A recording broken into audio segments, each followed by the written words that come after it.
Buenas tardes. Good afternoon. This is a great group, and we're very happy to be here. This next the Latino consumer, Latino market, if you or brand that would like to get the Latino community to buy your product or to buy into your. Today, I am very Santamaria, La Raza, and I'm with Maria Moreno. Hola. Good afternoon. Yes, and I first access television show. Yes, we do,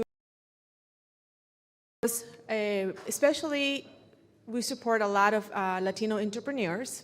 So we help them start their business, get the word out there for people to know what they're doing. So many people that want to start the business to be their own bosses. So it's very, very.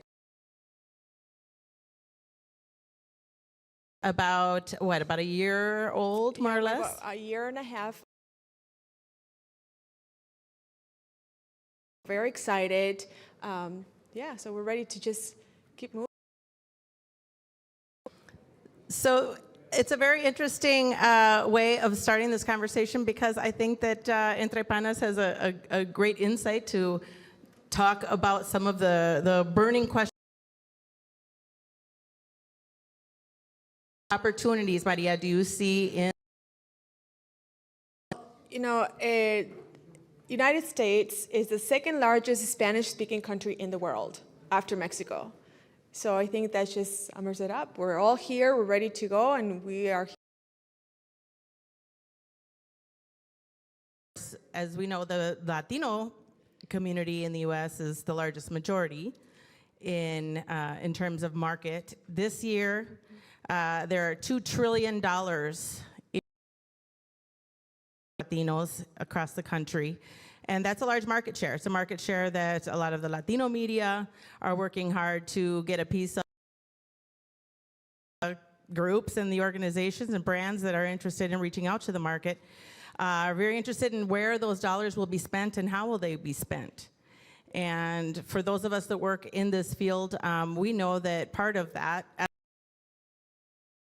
with an authentic voice, needs to be done by Latinos for Latinos, and I think that's a very important part of the opportunity to share our culture, the opportunity what needs to be done with a culture, own particular rhythm and own particular feeling that we have as Latinos behind it, and something that will be accepted by the market as well. So conversely, what are the challenges that you see in reaching the Hispanic market?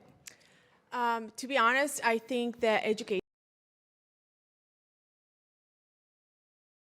help the Latinos start their business, help them with marketing, start their own website. Just many.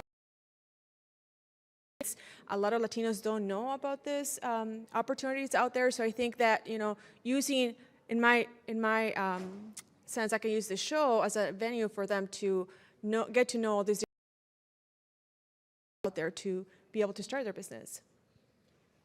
Have you ever run across an organization that really just doesn't understand the Latino market at all? Have you had to have a conversation with them about, okay, vamos a empezar desde el principio? Yes, very much so. I was invited to a couple of meetings with some Chamber of Commerce members from different cities in Minnesota. And, you know, they have great ideas. They have great information. Not to know what the Latino market needs. They usually don't have somebody to translate in these meetings, which is, you know, language barrier is a huge barrier in this kind of organization. So that's something I've ran into. And another challenge I think that advertisers have is that they don't always understand that we're not a monolith. Mm-hmm. That oftentimes, if you're going to do a commercial, let's say, for example, that has a very strong Puerto Rican accent and feel and some great salsa music behind it, it's not necessarily going to or if you're in Houston or in areas in Minnesota. So you really have to know the demographics of the market that you're talking to. You're doing the media buys for, what is the demographic in that area? Who do you reach out to? How do you reach out to our communities, right? Amalia's family that are Guatemala. Alfredo's family, los boricuas que vienen de otro lado, you know, so is it a Midwest culture? We, in the Midwest, the Latinos here, we have our own culture too, right? We could say that we're very different if you go to another.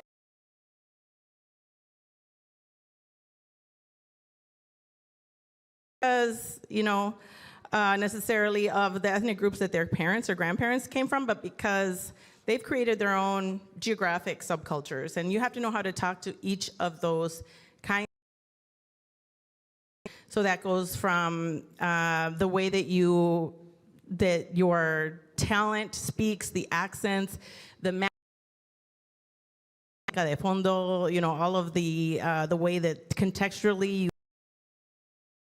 all has to be considered culturally, geographically, demographically when you are creating an advertising campaign for of client, organization, group. It's a different approach, and those are the things that we as Latinos. But when you're reaching out to a client that is not someone within the Latino community, you have to hold them by the hand. Sometimes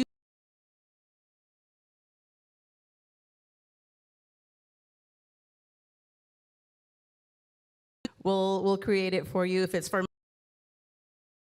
country, we need to do it a little differently. Panas. Yes. Not a lot of people know what panas is.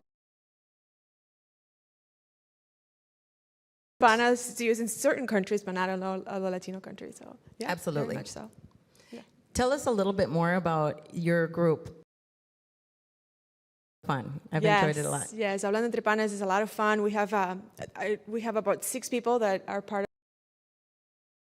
Ecuador, Colombia, Venezuela, Mexico. We have a lot of fun doing it. Like I said, we help a lot of enterprises to their business. We do La Patadita a lot with people that come and sing for the first time in our show. I mean, the Latino culture is so rich. Whenever somebody says, tell me, what should we do to attract people? I just think of the movie Encanto. Encanto is just everything we are. We're colorful, we're fun, we're music. And that's what we try to do in our show as well. And yeah, it's a perfect way of reaching out to is by just pulling out our and make us the same, our similarities, like the love of music, the love of comida, familia, other fiestas, compartir, all of those things is something that we all have in common. Right. And so I think that the show is a great example of that as well. Yes. Maria, how do you believe that the Minnesota Latino community has evolved over the last decade? Oh my gosh. I've been here for 33 years, and I'm going to tell you a story. On Sundays, we would drive to El Burrito Mercado in St. Paul to get to something as close as we could to Ecuador, because there was nothing else. Now, I get out in every corner, and I can have Mexico, Ecuador, amazing Ecuadorian food everywhere. So, yeah, I mean, we're all over. That's true. It's grown quite a bit.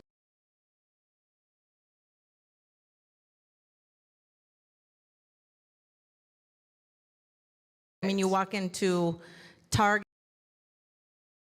your house possibly, maybe not, and they have the Latino section, and you can get your tomatillos, and you can get your, you know, whatever it is that you want to get. You can't really get the pupusas or anything like that, but you can get some of the Latino foods, you know. That so we can get guinea pig too now. You can get it. No, Nunca Foods, no. Special places. See me afterwards, I'll tell you where.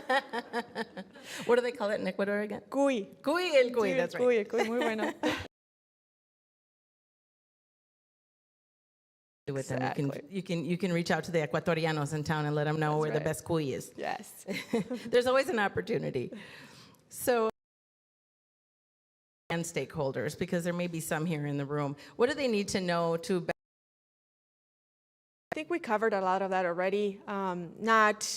Even though we're all Latinos and we have a common language, which is Spanish, we still have some keywords that need to be used.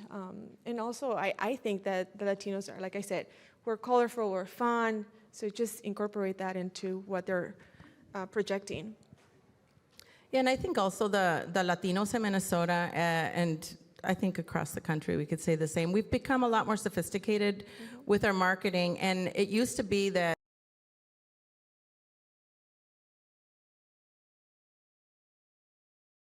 our community can choose where it's getting its information and its advertising from the handhelds in their hand. And they're getting their advertising and marketing through untraditional sources like TikTok and YouTube and other venues. So they can actually pick and choose the kind of advertising and messaging that they're getting. And some people do still want to switch on the public access channel and switch on la radio. Of course, the TV and radio don't go away, but there's also all of this additional flood of information and marketing that's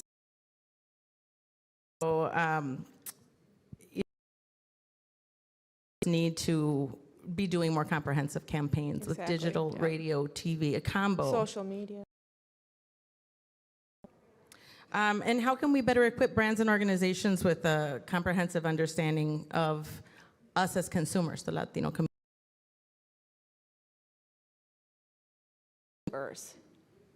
Many not work for the other, so we just always have to think about that too, I think. And I found that it's really important as media organizations act as consultants. So we're not only just selling advertising as if you would walk up to, WCCO or Hubbard Broadcasting and want to buy ads for your brand in the English mainstream market, it's pretty easy.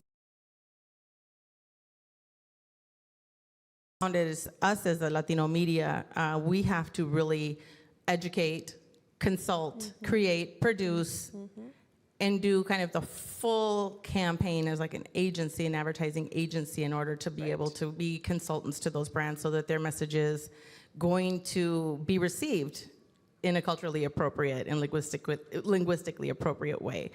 And so really, it's of educators and consultants. I'm just glad I have a team of people behind me because I couldn't do it all. I can sit in front of a camera and ask questions, but everything else, I let the experts. Share one of our talented team members. So that's kind of a lot of fun. Yes. So shout out to Loca, La Loca. And we know that Latinos and culturally different, but with this in mind, what are effective strategies to reach out to the diverse groups? Well, I just keep going back to the same thing. Communication is huge. Like I said, not a lot of people know of all the, so just opening that, asking organizations to do more, maybe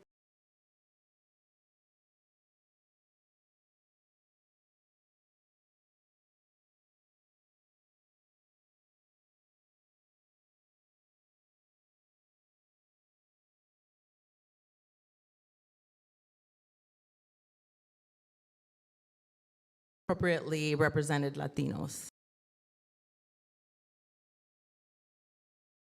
Festival that we did, it was a 4-day festival that we did with the City of Bloomington in Richfield, and we had anything from organizations, again, speaking about different programs they have. We had a fashion show.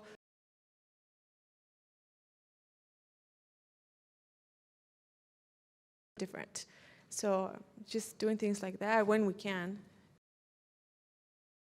Very good. Yeah, I think of a campaign here locally, for example, one of our most creative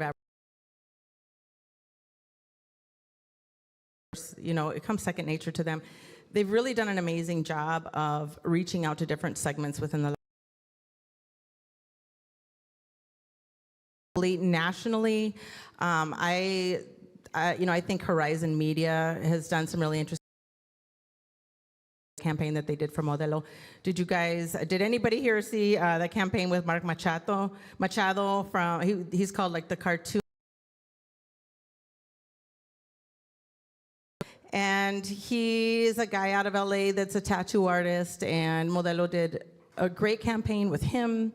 Another one of the features in that campaign was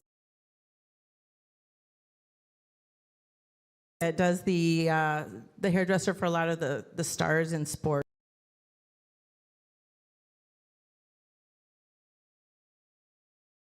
Sleeping in his car and not having any money and crossing the border. And those kind of campaigns,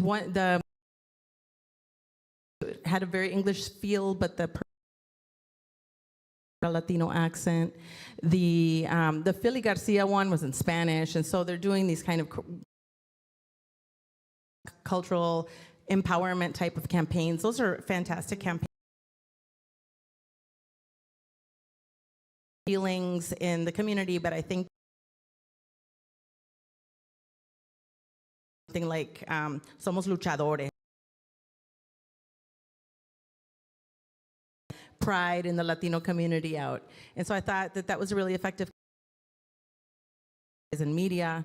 A friend of mine owns Lopez Negrete in this year for Walmart, for McDonald's, and some for FEMA, some of the FEMA campaigns. Hopefully you got to see some of them in the Latino media were particularly effective. They that could be looked at as ones to copy. So great, thank you, Maria. And we just have a couple more questions here, and I think we may even have time for some questions. Community advancement. Oh my gosh. I think we can start with our youth, right? Our youth is very hungry to learn and to help. Maybe have leaders go to high schools and talk to the communities like Bloomington, Richfield. The students have different programs where leaders can join and talk about different opportunities to grow. So go with the kids. Yeah, one that I think of is Comcast and Xfinity, the campaign that they did this year. It was, but it wasn't just this year. And they not only offered extremely inexpensive community that was having some financial hardships during COVID. I believe it was like $35 for. So they did a big marketing campaign in communities of color, not just Hispanic communities, but definitely Spanish around that. But they also did up zones around the of lower income populations, people that may not have access to internet and were struggling connecting to distance learning and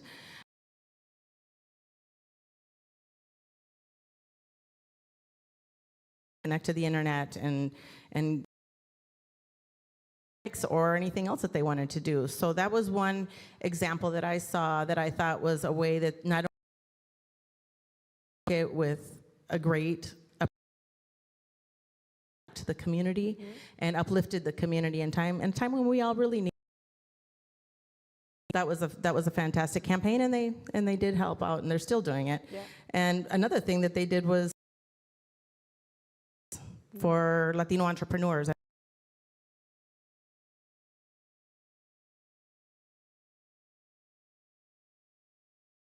Have businesses to become better entrepreneurs. So those kind of programs, they win because they acquire more Latino and more people of color in their client base, but they're also giving back.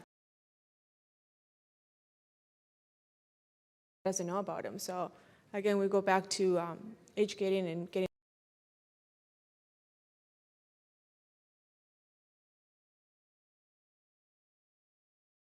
about, okay, now that you're doing all the great work in the community, let's promote it, let's talk about it, let's get it out there, because Come to Hablando Entre Panas. Yeah, Y la our- Raza.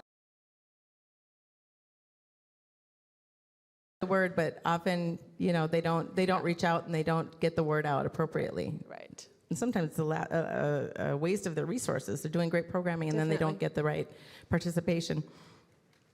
And let's talk about perception.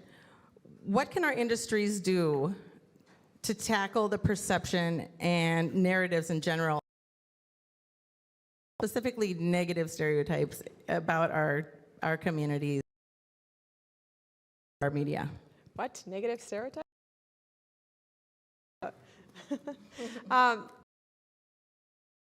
Try not to think about that. I think the Latinos are great. We're amazing. I mean, we make life a lot more fun, right? So I've been to live in this country for so long. I've never had to have anything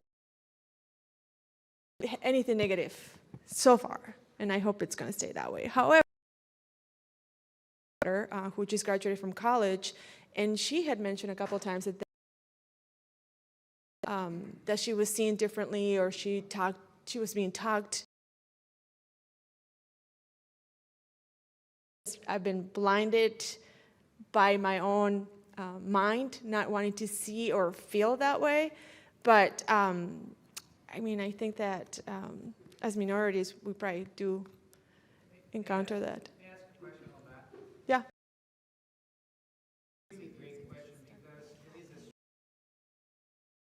media relations and business as well. If we have a negative perception of us as a community, that affects not only civic organizations, community work, but also a lot of business development.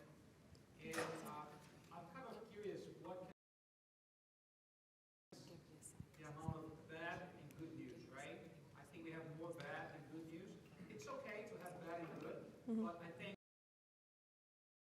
and what can we do as like media outlets to offset that? And when we're reporting, Latinos reporting about our issues, we're going to have a much different kind of approach when we're approaching the subject matter. So always in advertising, or even in aspects of our media organization, be authentic with our voice and be able to and how we approach a certain situation. And that is why Latino media, we need to be there providing a voice for our community and not allowing other people to write our narrative.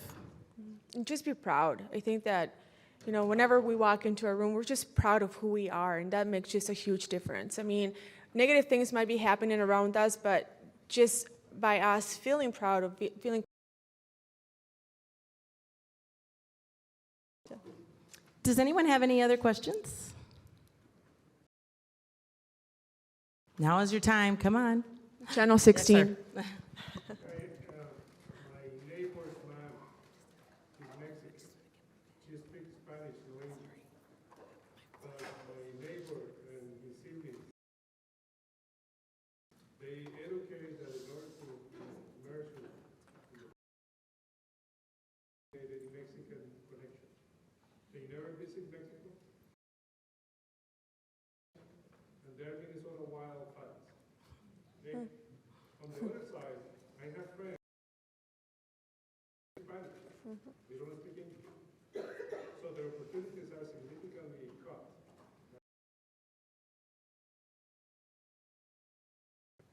Where is the balance? I mean, we're really proud of our heritage, but how do we particularly where you have a state like very strong state, and it's not so easy. The reality is, it's not easy, particularly here. Maybe in California, it's not so easy at all. So where is the balance? Well, the key word is balance. You want to balance both sides of both neighbors, right? You don't want to be on one extreme or the other extreme. So you don't want to completely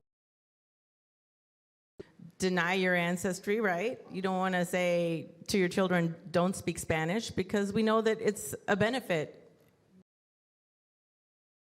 That's going to give them more opportunities when they're older. But, like you say, you don't want to be completely cut off from the society that we're living in here in the United States. So you need border and the other foot on the other side of the border and be bilingual and bicultural. I think that's been the way that, at least in our family, we've approached it. Same here, same here.